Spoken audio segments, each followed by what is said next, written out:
Hey gang, I am vlogging once more, so here's some random facts about me. I am married, mother of three. I love them all with all my heart. Um, they're old, which of course makes me old. I'm actually 82. Don't I look amazing? Who else can rock the Katniss braid and be 82? That's right. All right. Secondly, I love donuts and I eat way too many of them. But there's this sweet little lady who owns a shop and she's always like, "Come in, see me." So I say, "Okay." She gives me extra donuts and coffee. I mean, seriously, if you ever walk through a meeting room, treats everywhere, what do you stop for? The donuts. That's right. Always first thing gone. You're helpless in their power. Their special donut power. It's awful and wonderful. I also love a clean house. It doesn't happen very often around here. My children are going to their Grammys for a month and it will be clean. That's all I get. 1 month. So cleanliness. So there you go. My last random thing about myself today is I have 3 tattoos. I'm super hardcore and badass. One of them is a flower. It has special meaning, which I'll share another day. But 2 of them are in a certain language that no one guessed today on Twitter. In my previous vlog, I stated that I am a teenage boy and I love superheroes. And 2 of my tattoos are in Kryptonian or have Kryptonian elements. Yes, Superman's language. I'm extra cool. I'm aware. Don't don't be jealous. I know. But like this one, see, it says inspire the journey, and this symbol here means journey. It's Kryptonian. Can you see that? Inspire the journey. That's what I hope to do with all the kids that I work with, is to show them that it's not just about the destination, it's about getting there. Which leads me to today's topic, which is why writing is like karaoke and the journey into getting published. So first of all, the reasons they are the same is that one, huge amount of self-flogging involved. Obviously, if you're a writer, you know this. Secondly, copious amounts of alcohol, usually imbibed when you're writing or sending your queries or waiting to hear back or after rejection.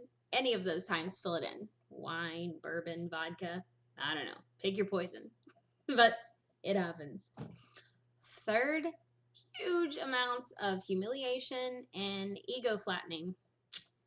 Yes. Why do we write? It's such a torturous journey. So let's talk about the cold, hard facts of why writing is like karaoke, because I know you don't believe me. Number one, everybody wants to do it. Yes, they do. Don't lie. I see you sitting there. Ever been to karaoke? Let's say you didn't put in a song. What do? You sit at the table, you sing along with everybody who's singing, you mock them, and you think in your head, I could totally sing that better. Whatever. Don't they know the words to that song? I don't even have to look at the screen. Yeah, you know you do it. You know you do. And then everybody else sings karaoke, even the people who can't sing. Like the guy who chooses the Metallica song. Why is Metallica in the karaoke playlist? That's unacceptable. Metallica should not be in a karaoke playlist. Or the other song, I don't even know the name of the, maybe it's by like Smash Mouth, that horribly long Walking on the Sun song. Why is that in the karaoke playlist? That's special kinds of torture. That's what that is. But I digress, clearly. All right. Secondly, when you go into karaoke or when you sit down to write, everyone has their go-to moves. For me, in writing, my go-to moves are this. I have 3. Number 1, it's always based in a real place. Even if it has a paranormal element, I only write about places that I know. And I probably do this because Anne Rice is my favorite author and she does it and she's like amazing and I want to be amazing like her. But um, even if your stories are completely fantastical, I always set them in some place that's real to try and ground it.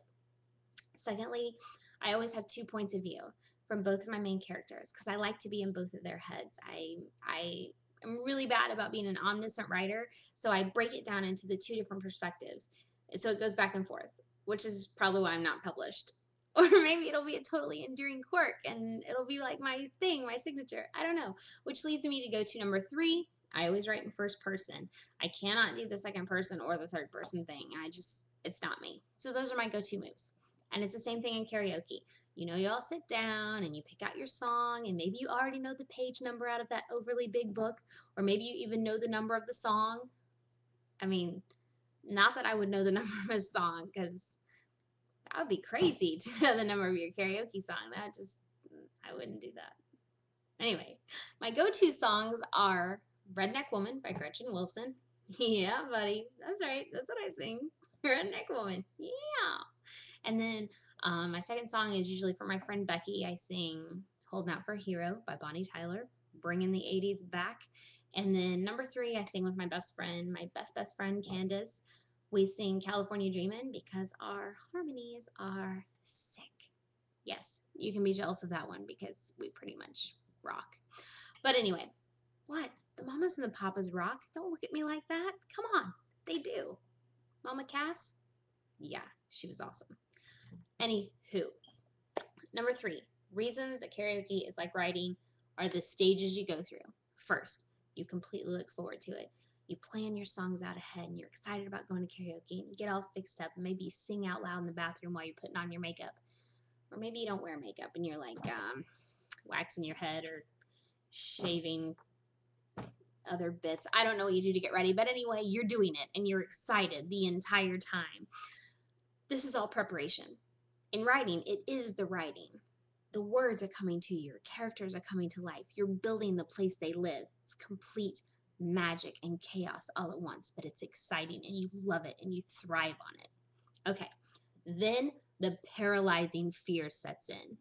You've turned in your slip with your name. You look patiently at the screen, and every time it says, now appearing, who's next? And you're hoping it's not your name, but secretly you kind of want it to be because you want it to be over with. It's just this moment of gripping panic. Well, that's the querying process. Querying. Querying? That's really hard to say. The querying and editing process, during the editing and the revising, you're taking stuff apart and you're nitpicking this and that, and you're having different people read it and they tell you this and some people tell you that. You don't know whose advice to follow, but you kind of want to trust your gut at the same time, but you don't really know. Oh, it's just this huge moment of nothing but fear and terror if you're going to make the wrong mistake that's going to take you out of the game.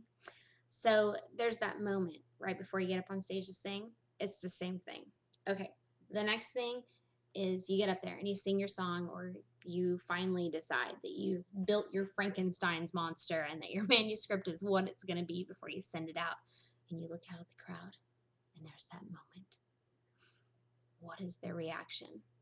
And that is that 3 seconds after you've hit send on your query in the first 5 chapters or the first 5 pages or 3 chapters or whatever the guidelines are for your submission that you've sent off. And it's off into cyberspace. It's out in the world. There's nothing you can do about it. You can't take it back. There's no stop sending button. There's just this send and go. That's that moment. You're like, oh my God, are they going to clap? Are they going to boo? Did someone bring rotten vegetables like everybody does to a public gathering? I don't know what's going to happen next. And then you have that one moment of pure adulation. Someone loves it. You've had 3,000 rejections. That's that that's that table of skinny wenches in the front row. That girl who's perfect, who's been staring at you all night like, not so much. Yeah, that's all the people that told you no. So then you have your CPs and your best friends and your writing buddies who say that you're awesome and they love you and you want to believe them. And of course you do. So you go to bed and the next morning you wake up and your head hurts and you swear, I'm never going to put myself through this again. I'm never going to do it. But you know, 2 seconds later you're on Twitter and someone who loves you has said you're amazing, don't give up. And so, of course, by that night, you're planning either your next song to sing, Redneck Woman, or you're getting right back into your writing. Word wars. And that's why writing is like karaoke. So, I hope you enjoyed tonight's vlog. I'm sorry it was very long, but I had a lot of things to say. So, thanks for hanging in there with me, and until we meet again, cheers!